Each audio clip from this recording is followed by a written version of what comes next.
This episode of Ties I Help is brought to you by Audible. What's up, guys? It is time for another episode of Question Time, the series where you ask me questions and I answer them for you in video. Let's get started.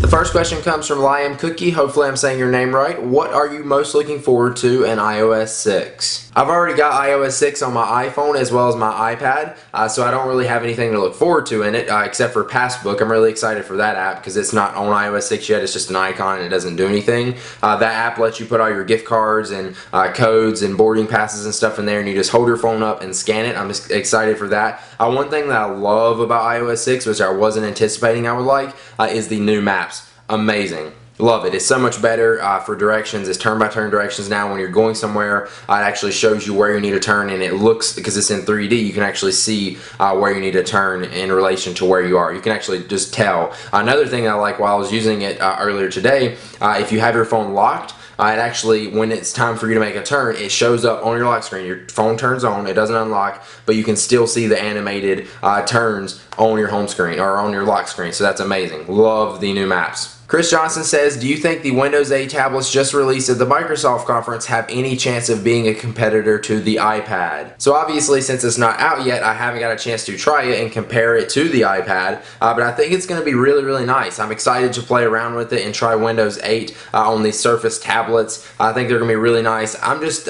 skeptical of how well they'll do on the market. I don't think they're going to sell all that well. Maybe Microsoft will do really well with them, but from what I'm seeing right now, I just don't see them doing that well, but I think they are going to be a really, really great tablet. Compared to the iPad, probably not, but it will be a great alternative. Only thing is, I've been seeing the $700 price point, which is definitely not going to make it a good competitor to the iPad if it's way up there in price like that. But yeah, I think it's going to be nice, and I can't wait to try it out. Ali says, are you sexy and do you know it? I'm sexy and I know it. Dun, dun, dun, dun.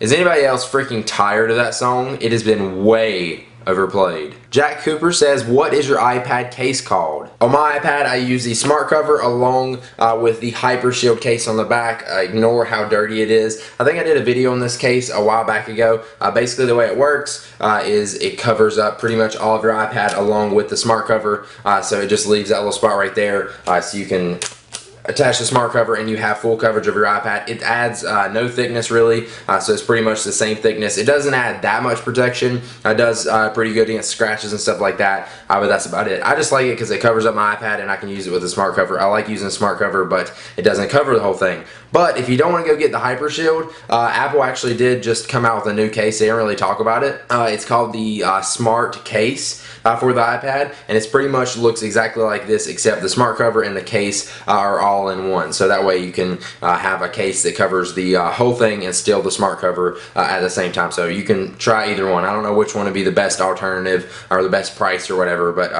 I like this, and that's what I use on my new iPad. This works for the new iPad as well as the second generation iPad, not the first. Corey Satterwhite says, why do you love Apple more than any other company? I don't love Apple more than any other company. I just like their products. They make great products, and as soon as something comes along that's better than the iPad or better than the iPhone or better than a Mac, in my opinion, I will switch to it. Trust me. I'm not going to stop using them because that's what my channel is primarily based around, but I used to be a PC user years ago, and I didn't really know much about Mac, and I wouldn't have switched to a Mac, but then I tried it out, I liked it, and I switched to it. So whenever something better comes along and Apple stops doing well and another company comes along, I will switch. Trust me. I love Apple, but it's because they make great products. I don't care if you agree with me. My opinion. Brad Caldwell says, what do you think about the new Retina MacBook Pros? Are you unhappy that you can't upgrade them yourself? I haven't had a chance to check out the new Retina display MacBook Pros in person. I've seen videos and stuff on it and they look nice, but I don't plan on getting one just because it starts out at $2,200 and I don't really need a new computer right now. The Retina display would be nice, but I'm happy with the quality of my screens that I have now on my MacBooks. I really don't want to pay $2,200 just to have the Retina display, and then them making it not able to be able to upgrade. You can't upgrade the specs of it. That's bullcrap because you're already spending that much money on a computer. You want that computer to last as long as possible when you're spending that much money on it. So I don't know, I just think that was kind of crap of Apple to do that, but there you go, that's a downfall to Apple. They lock everything down and they want it done their way. So it's nice, way too much money. I think you should just go with a regular, newer 2012 MacBook Pro rather than spending all the money on the Retina display. That's just my thought. Matthew Bissett says, did you want to go back to your iPhone when you were using the Nokia Lumia 900? In case some of you guys didn't see, I used the Nokia Lumia 900 for a week as my main phone. And no, I didn't really want to switch back to my iPhone. It took me a little bit to get adjusted to it, but once I did, it was nice. I did carry my iPhone around with me most of the time just because there's some things like iMessage and stuff that I need. But yeah, it was nice using the Nokia Lumia 900, and actually, as of right now, I'm using my iPhone. I went back to it. It kind of took me a little bit to get back adjusted to my phone because I was used to this big screen and holding this phone, so it was kind of hard to type and stuff when I went back to my iPhone. But the iPhone's my main phone. This is really nice, but iPhone fanboy at heart. Steven says, out of all the places or events you went to, which was the best? I've been to a ton of awesome places, so I'll just stick to events, and I'd have to say my favorite event that I've been to was CES earlier this year. It was awesome. I had so much fun hanging out with the people from Revision 3, and even though I was working like crazy and posting so many videos pretty much the whole time, it's awesome to just get to see all the new technology and play around with stuff and talk to people and meet people from companies and stuff like that. It was just a great time. I love CES. If you are a tech person and you try to do tech videos and stuff like that, definitely CES is the awesome event for you. So definitely CES 2012 was my fave. Prob, hopefully I'm saying your name right, asked me what I think about Google Glasses and what impact do I think they will have on technology, and could they be potentially dangerous. So if you guys haven't seen Google Glasses or heard about it, I definitely recommend you check out the videos of them. Go ahead and just do a Google search for Google Glasses and you'll see them. They look pretty awesome. I think it's an awesome concept, and if that's actually how they're going to work, I think it'll be great. I don't think they're actually going to work as well as they do in the video, and yes, I do think they would be dangerous. I don't want to be driving down the road with my Google Glasses on and I see something pop up where a car is and then I'll not be able to see it. That wouldn't be good. That could cause some bad situations. But if it works as awesome as they show in the videos, Google Glasses will be amazing. Just, I don't know, is everybody really going to wear glasses?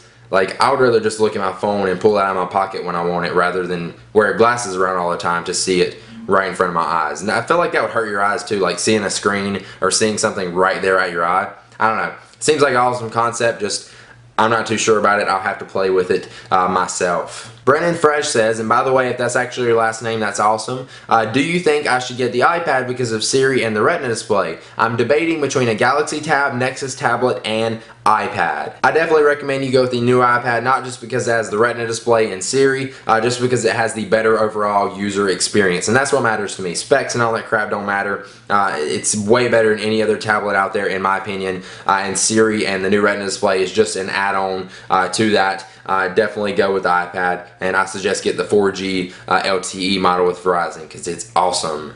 Lewis Weaver says, what type of internet connection do you have and how fast is it? Also, what is your outlook on the iPhone 5? I have Time Warner cable and I've had it for years now because that is the best speeds available in my area, and with all the uploading and downloading and stuff I do, I need the best speed, and Time Warner cable is absolutely terrible, at least from my experience. Maybe just because I'm a data hog and I upload a ton of stuff, but I'm pretty sure they're like throttling my data usage and upload to YouTube, so it's been taking forever for my videos to upload, and I've just had so many bad experiences with them, but they offer the best service, so it kind of sucks that I don't really have many choices. The best other alternative I have is AT&T, and they get 3 up, and right now I currently have 30 down and 5 up. They also have a plan where you can get 50 down and 5 up, but I don't really need that fast of download, and it only guarantees at least 30 with that anyway. So really, a Harley? Anyways, yeah, Time Warner cable, terrible. My thoughts on the iPhone 5, I'm excited. I've done rumor roundup, so I'm not going to cover all the stuff that I think we're going to see in it, but the pictures, if those are real and those are true and all the rumors are true, I think it's going to be awesome, and I'm super, super excited for the new iPhone. And finally, Just Stink, I think I'm saying his name right, says, what is your favorite box on your wall of boxes? This box right here is definitely my favorite box. It is the 8GB first generation iPhone. It's my favorite because without this box right here, I would not be doing this video right now. I wouldn't be where I am right now if it wasn't for this box. How crazy is that? This box has made such an impact on my life. Like, if it wasn't here, my life would be completely different, which is crazy. But yeah, this is definitely my most cherishable and awesome box that I have on my wall. So there you go. Now, before we head out of here, let's take one last look at our sponsor for this video, Audible. Audible.com is the leading provider in downloadable digital audiobooks and spoken word entertainment with over 100,000 titles to choose from that you can download to your iPod or your MP3 player and listen to anywhere, anytime. And not only that, but they have books in every genre: comedy, science fiction, thriller, drama, business, history, and more. My favorite time to listen to an audiobook is driving in the car, because that's normally somewhere I wouldn't be able to read a book. And I just set it up through my Bluetooth radio and it plays through the speakers and I'm reading, sort of, as I go down the road. It's just awesome. I love it. So if you want to sign up, go to audiblepodcast.com/Ty and you'll get one free audiobook download of your choice. Again, that URL is audiblepodcast.com/Ty. So thank you guys for watching. Hopefully you enjoyed this episode of Question Time. If you want to have your question featured in the next episode, leave a comment down below in this video and I may pick your question. Also, when it's time for me to record it again, I will post on Twitter and Facebook and Google Plus to let you guys know when I'm recording another one, and I'll ask you for more questions then. So thank you guys for watching. If you enjoyed this, click the like button down below. Make sure you subscribe to my channel, because that'll let you know on your YouTube homepage when I post more videos like this. And I will see you guys in the next one. Peace.